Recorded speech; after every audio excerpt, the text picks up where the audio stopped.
Kwa jina naitwa Hamisi Kiongoa, mshauri wa wanafunzi wa Chuo cha Usimamizi wa Fedha IFM.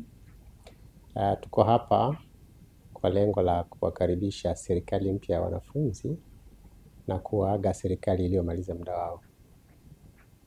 Tukio hili limeandaliwa na mkuu wa chuo ambaye alitamani kuongea na serikali inayomaliza muda wake na kuwakaribisha vijana wa serikali mpya kwa lengo la kuwaelekeza misingi sahihi ya uongozi na wafanye kazi kwa mujibu wa taratibu na kanuni za chuo.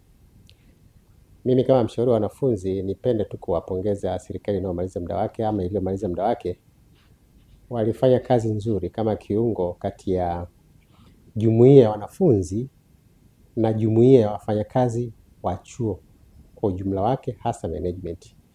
Wamekuwa active kutekeleza maelekezo na kushauriwa pale panapobidi, na wamekuwa kwa kweli kiungo imara, kwani wametusaidia mambo mengi ikiwemo kukitangaza chuo kwenye maeneo mengine nje ya taasisi ya IFM.